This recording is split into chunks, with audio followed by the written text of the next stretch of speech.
Alright, ladies and gentlemen, welcome to the channel. It's your boy, World of Wrestling, discussing about AEW Dynamite, October 12th, 2022 review. By the way, just as a side note, I will be discussing about Monday Night Raw tomorrow night, so I will go over that review as well for you guys, so that video will be uploaded on the channel.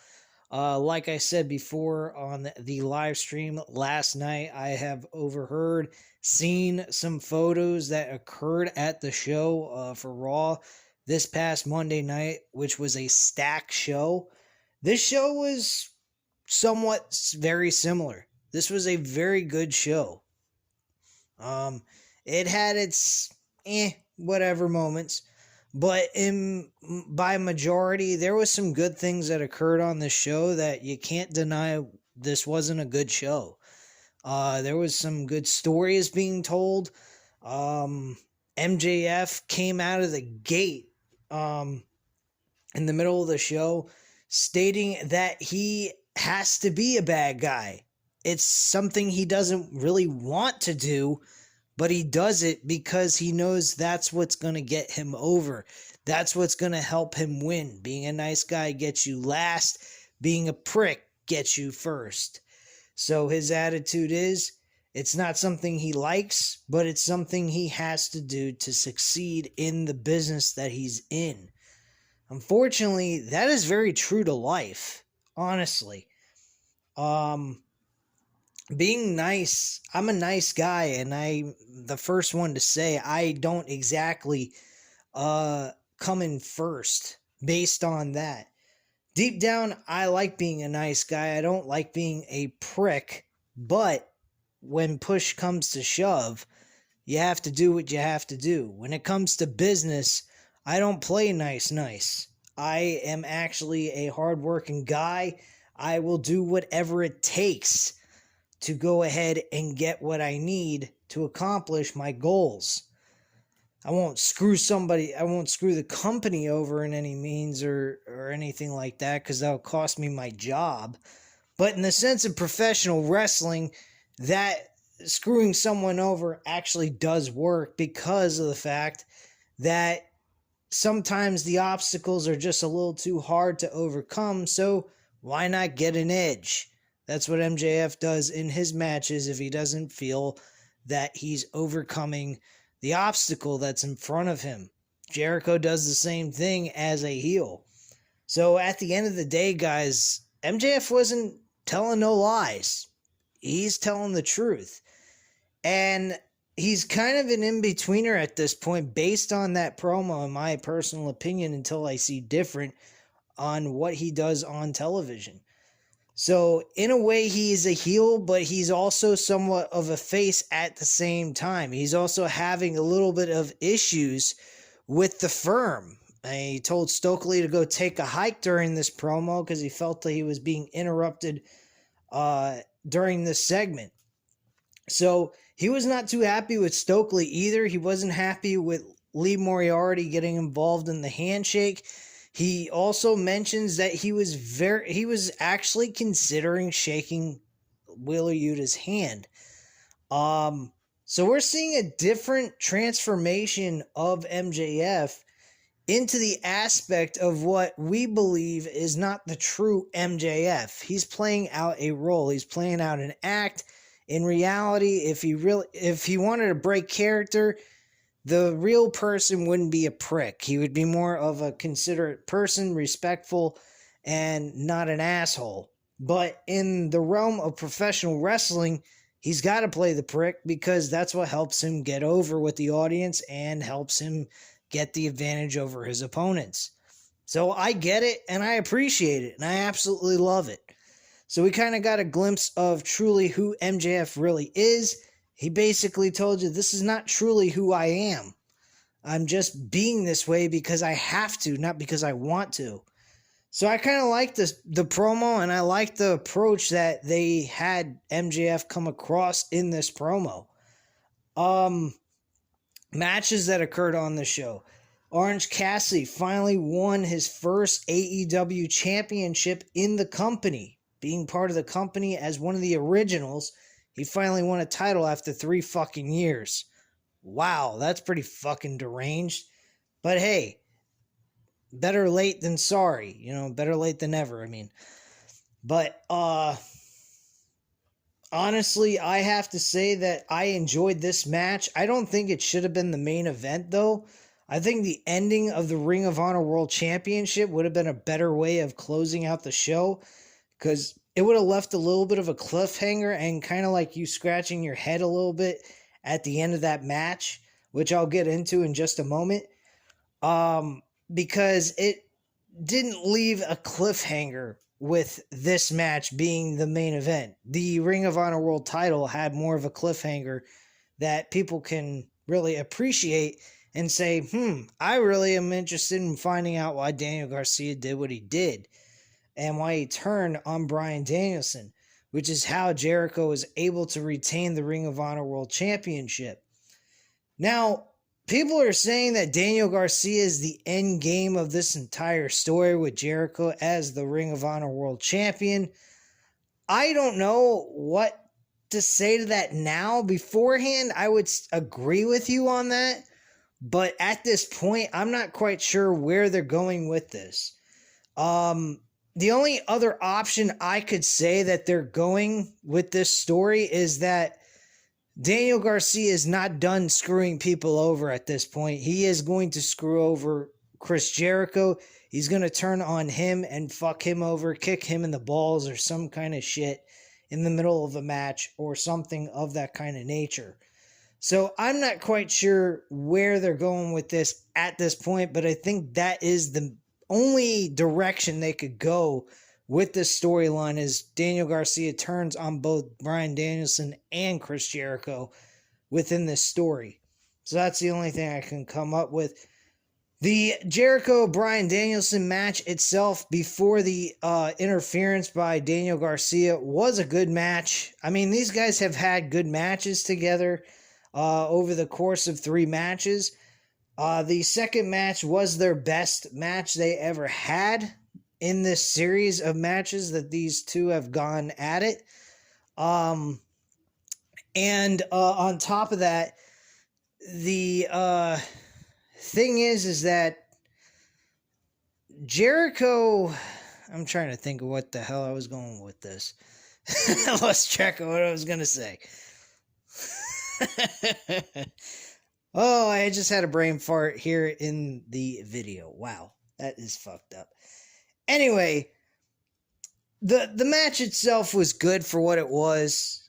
Again, like I said, this should have been the main event based on the ending of the match. And it was a world title match nonetheless, and a very important one that told a very great story of possibly Bryan Danielson, who is an original Ring of Honor pro wrestler, winning a world title at one point, revisiting the opportunity of going ahead and becoming a world champion once again in Ring of Honor. So I think that really deserved the main event. But hey, the Orange Cassidy Pac match was definitely well deserving of a main event, especially with the crowd reaction to that match. They were all into it, very happy for Orange Cassidy, and the crowd exploded with confetti coming down from the rafters. So I mean, either way, I guess you could say it was okay with the feel-good moment, but I would have went with the Jericho-Bryan Danielson as the main event at the end of the day. But hey, it is what it is. I mean, some people might disagree with me. They could have a valid point on that. I'm not going to shit on people that have a different opinion on that situation, but I just feel that Jericho and Bryan Danielson should have been the main event based on the ending of the match. Wardlow and Samoa Joe teamed together. They called themselves War Joe. Okay. QT Marshall actually shit on the name, which I kind of agreed with him on this. He was like, hey, this is real original. You're taking Wardlow's first 3 letters of his name, War, and mixing it with Joe's last name, which is just a regular name, and calling it War Joe. How original is that? Kudos to you guys. And I'd have to say I agree with QT Marshall on that whole comment because it wasn't original and it wasn't fancy or anything like that. But these two guys, Samoa Joe and Wardlow, I'd have to say they are kind of a interesting group as a tag team, and they gelled well in this matchup. I think it was a squash match basically, so I mean you can't really judge the match itself just based on that alone. They'd have to be with a real legitimate tag team. Nick Camarati was his tag team partner, QT Marshall, and it was a one-sided beatdown. Nothing special occurred here. I didn't particularly care for the match. It was after the match was over. We actually had FTR show up, and they beat the shit out of QT Marshall's group. And also a return of a former Pinnacle member, Shawn Spears, apparently now a babyface character, and the crowd exploded. The crowd was actually happy for the return of Shawn Spears. They were not booing him out of the building based on his, personality over the last, based on the start of AEW. He has not been what you would call a babyface type character, but it seems to me that the Pinnacle is back together once again without MJF. I actually kind of liked MJF and the Pinnacle. I think that was an excellent faction. I think they had a lot to offer as a group, and they just kind of drifted off, did their own thing, and we really never heard from them again, and they broke up. Few members stuck around with each other, like Wardlow and FTR, but that was about it. Everybody else kind of went their own way. So, yeah, this was a bit weird. And now it seems like the Pinnacle are back together again with just MJF missing from the puzzle. Do I at all consider MJF possibly joining back up with his former members? Yeah, I think that's a possibility. Granted, he'd have to turn face, which I don't know if that's possible. But, I mean, like I said, he had problems with Stokely and the firm in the last 2 weeks. So, for all we know, he may join back up with his best friends who he originally said were family to him. So you never know. They might actually become friends again. You don't know that one way or another. I mean, Wardlow and MJF do have their issues with each other at the end of the day. But they could always, put that as water under the bridge. MJF gives Wardlow his respect and whatnot. I mean, look at what MJF was going to do last week with Wheeler Yuta. I mean, he was going to shake his hand. And he didn't have the opportunity to do so. So at the end of the day, there's a lot to consider here in this whole situation. I don't think it's going to happen, but it is something to consider. Let's see what else happened on this show. We had Isaiah Swerve Strickland, and he went up against Billy Gunn. Billy Gunn, man, at his age, I don't know what the fuck he's doing. I don't know if he's still doing steroids. I don't know why he would be doing steroids at his age, because quite frankly, if he was, he's really hurting his health, so I don't think he's doing steroids anymore. I highly doubt that, but hopefully he's not. But man, the guy is in amazing shape. He's got a great physique still at his age, and he doesn't move that bad in the ring still at this point. But I have Swerve Strickland did go ahead and win this matchup in a very decent fashion. Then Mark Sterling came out. They were going to do the Scissor Me Daddy Ass, despite the fact that their own guy lost. And Mark Sterling stopped them and put a copyright hold on the Scissor Me Daddy Ass situation, and that Mark Sterling was going to be able to make profit off of their merchandise as well.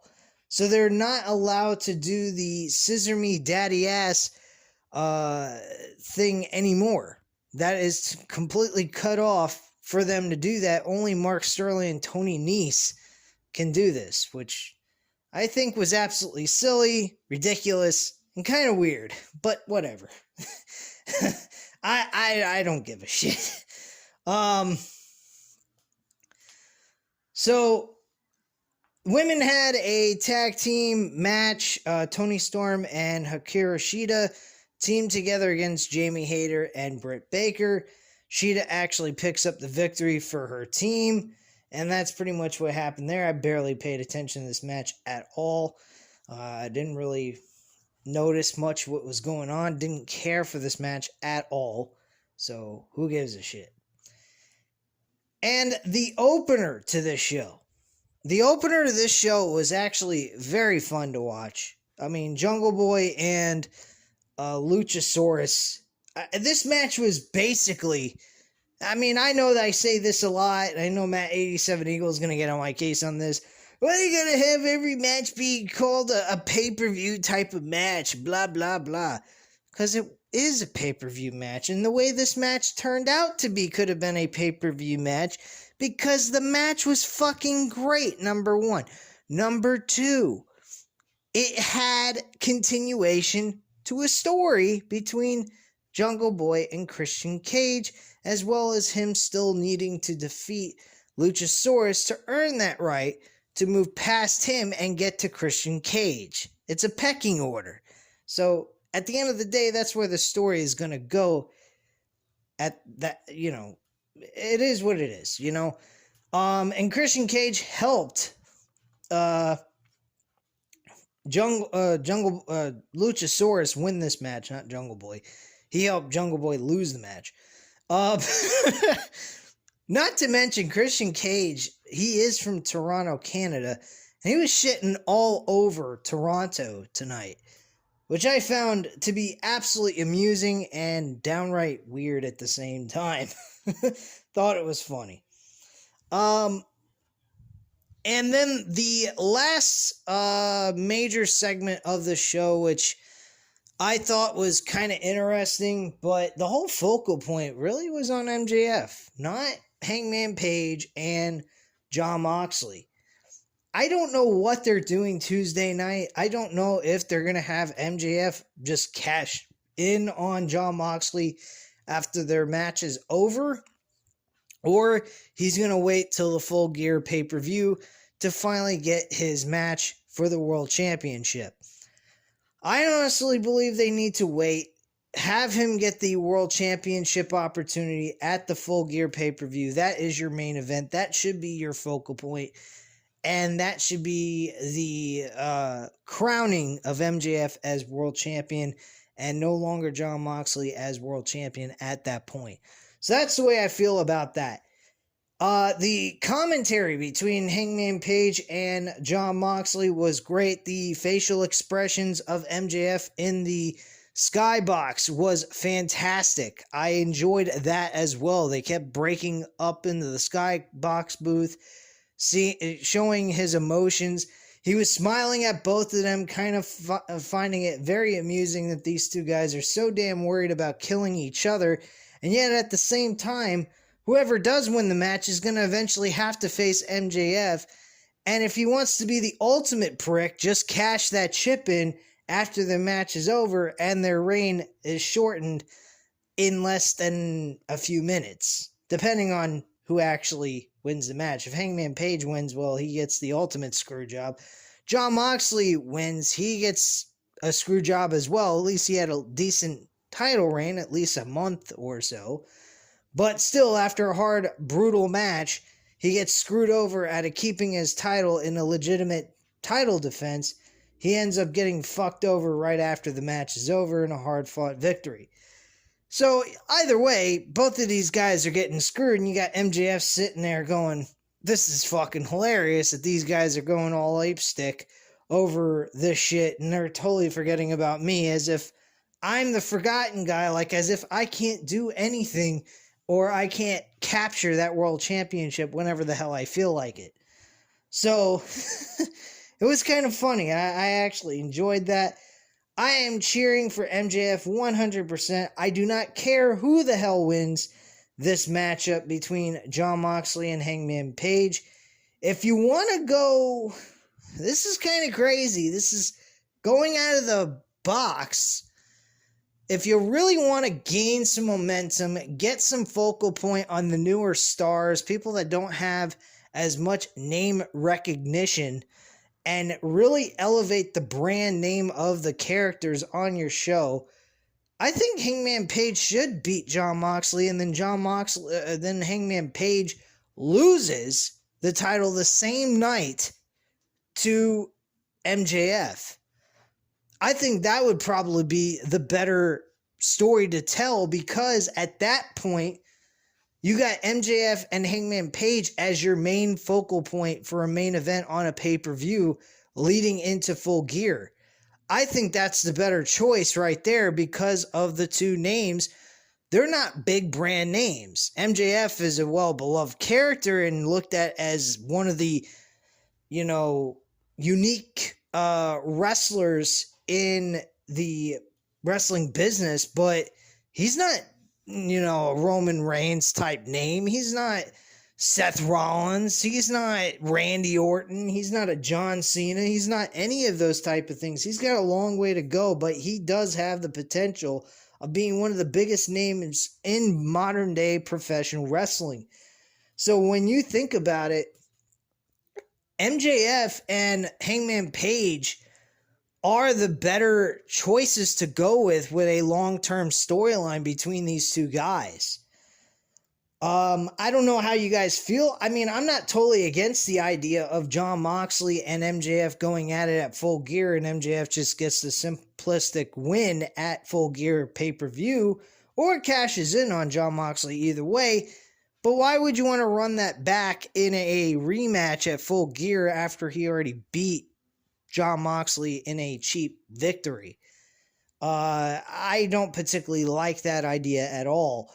I think the simple story is Hangman Page proves he's a man.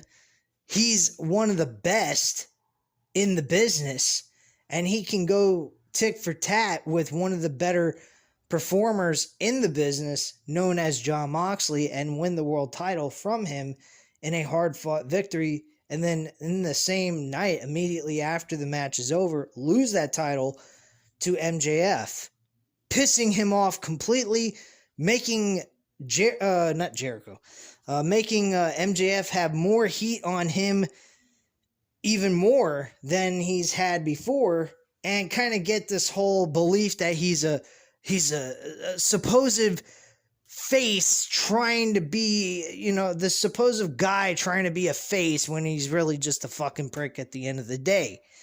And it kind of gels well with what he says. He's not really liking to be a prick, but he has to be to win. So what better way to be the biggest prick in the business than to just cash in your chip right after the match is over and win the World Heavyweight Championship and defeat a guy who worked his fucking ass off in this match to finally win back a world title, where he made a mistake and made a misjudgment call on CM Punk and cost him his world championship. So it's a really good story, I feel. But Jon Moxley and MJF, I'm totally fine with that again as well. So either way they go, I don't see any harm in it, but I think the better story is Hangman Page and MJF, because of the fact that Hangman Page will get fucked over. Now, if Hangman Page wins the world title, there's no cash-in, then no, I don't feel that that is the better choice. Now, if Jon Moxley retains the championship, then yeah, they can hold off on the cash-in, have Jon Moxley and MJF go at it in a regular world title opportunity for MJF, and MJF just beats him at the Full Gear pay-per-view. So that's my viewpoint on the whole situation. At this time, guys, that's all I have to say about the show. It was a pretty damn good, solid show. Good wrestling occurred on the show. One match I didn't care for. The women's division has to get fixed. They gotta stop with these tag team matches. I don't know what the fuck the point of these tag team matches taking place every single week in one segment of the show, but it is getting a little ridiculous. We did see Nyla Rose with a TBS Women's Championship that was stolen from Jade Cargill. I don't understand that. Why is Nyla Rose stealing a fucking championship from Jade Cargill? And where did Jade Cargill become a fucking face? I don't remember Jade Cargill ever being a face. I thought she was a heel. So I'm a little confused by all this. I don't know what the hell's going on here. But Nyla Rose is stealing championships, pretending she's a world champ, a TBS champion, and posing around with a title that doesn't really belong to her. That's kind of odd, but I think there's a point to this. It's called Jade Cargill's next opponent is Nyla Rose. So whatever the case may be is what it's going to be, but supposedly she's going to defend it against one of the members of the JAS. So there you go. Anyway, guys, at this time, you know what to do. Hit the like button if you like this video. Hit the subscribe button if you're not already subscribed to the channel. And leave a comment down below. I'll definitely get back to you on that. And I thank you guys very much for watching. Have a great night, guys. Bye.